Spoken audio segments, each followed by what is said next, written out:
As I've said, if you have any other questions, please ask away.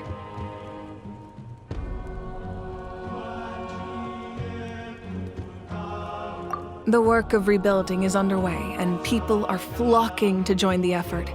With everyone rallying together, I'm sure it won't be long before there's no trace left of the damage done by this war.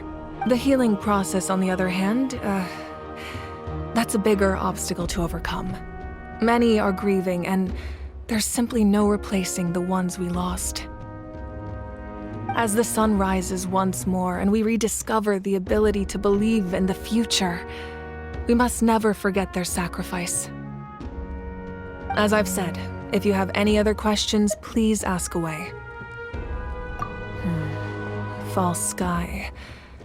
I have heard this expression before, but I think this was the first proof of its existence.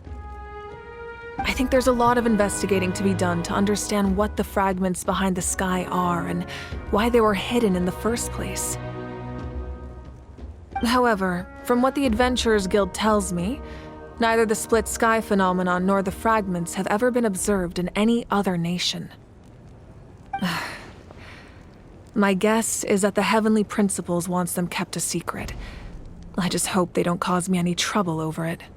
Oh, you should be fine. We did something much crazier back in Fontaine and we're still here. Well, that's good to know. Anyway, the line I'm going with for the masses is astronomical anomaly. And I don't expect much of a backlash. Meanwhile, we can look into it at our own pace. As I've said, if you have any other questions, please ask away. That wasn't their souls we saw, but a snapshot of them in time.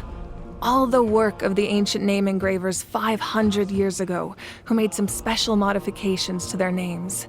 Their souls returned to the Night Kingdom long ago, and will have been reborn in Natland since, albeit in a different form.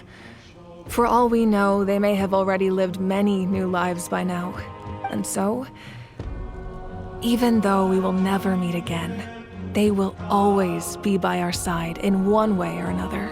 I think that gives another layer of meaning to the phrase, "no one fights alone." As I've said, if you have any other questions, please ask away.